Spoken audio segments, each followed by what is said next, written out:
I don't give a rat's ass about money. I give a rat's ass about human beings. And as a humanist, I'm looking at how the world can be better with policies that lift people up. And I'm not talking about, I have no problem with Bernie. I voted for him before. I'm not a Bernie or buster. I'm not a Bernie bro. Matter of fact, they know the crap out of me. And yet I will be supporting probably, almost certainly, whoever the Democratic nominee is for a number of reasons. But I think the big one is I have a focus that is on human beings and doing whatever we can to lift people up and not to make rich people richer or to make markets just better so that we can say we made markets better. Because if the market goes nuclear and just, it's not like we're not already the wealthiest country as it is, but if we all got, if we all got wealthier, if the United States market just went through the roof, I don't think we've lifted all boats. I think the gap in income, the gap in wealth, the gap in value of human beings is widening, and I don't think focusing on the market is the fix for that. Okay. First of all, in the 2 or 3 times that I've cited markets, my purpose in citing them was as mechanisms of information. In other words, a market is a sign of how seriously people with money who have to put their money on the line take a piece of data, right?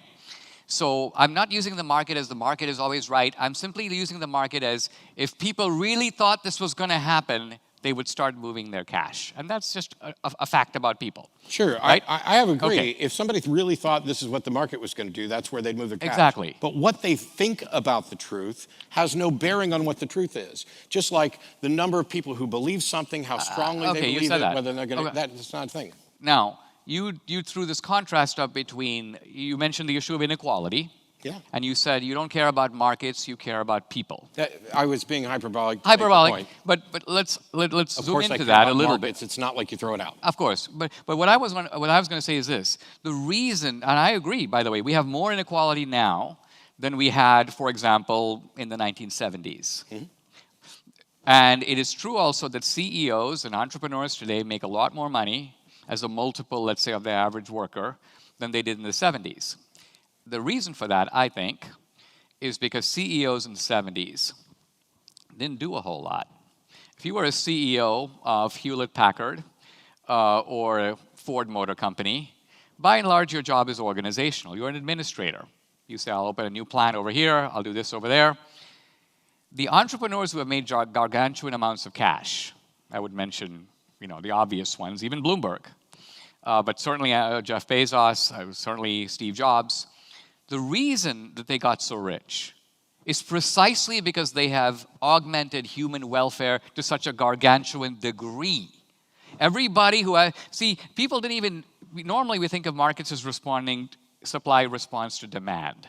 But as far as I know, there's not one person in the world who wrote Steve Jobs and goes, you know what, take an ordinary phone, figure out how it can take photos, let's figure out how it can do email, texting, put all these features, and then get rid of the stylus, use your finger. Here's what I'm getting at. Apple built the phone before we knew we couldn't live without it. Sure. And everybody who put money... I can, though, because I'm on Android. Yeah, okay, fair enough. But what I'm getting at is everybody who made these people like Bezos and Jobs so rich did it happily by waiting in long lines in the Apple store because of great boosts in human welfare that they were able to create. So I would argue we're living in an entrepreneurial boom. Now, the last time this happened is in the era that progressives called the Gilded Age, but the Gilded Age is also the age of the telegraph, the car, the airplane. So that was actually the biggest communication revolution of all time. We're living through the second biggest one. And all I'm getting at is these are huge amounts of human welfare that have been created by entrepreneurs for which they're being rewarded voluntarily by people who are happy to pay $300 to get a phone. So where does the social injustice come from? Oh, okay. Who is Steve Jobs ripped off? How many phones does Steve actually manufacture? A lot. 0. Steve Jobs never manufactured a phone in his life. Well, Apple contracts, so what? I'm in agreement with you. Entrepreneurs, by all means. I mean, how many cars did Henry Ford himself personally make? Yep. I agree. It was thing is, done by the assembly line. if we're going to determine how much, the invention itself is important, and there are certainly entrepreneurs who are as self-made as possible. However, that's not the sum total of wealth, and it doesn't mean that if I invent something and then have 25,000 employees, some of which I don't give a particularly good living wage to, manufacture those phones so that I can make as much money as possible off of my invention, that I'm actually doing something that is in the best benefit of society or that is boosting society. And you get to decide that. You, a magician, Sure I do. sitting here, decide, here's a voluntary transaction. Well, let's elaborate the example so we can see capitalism in its pure form.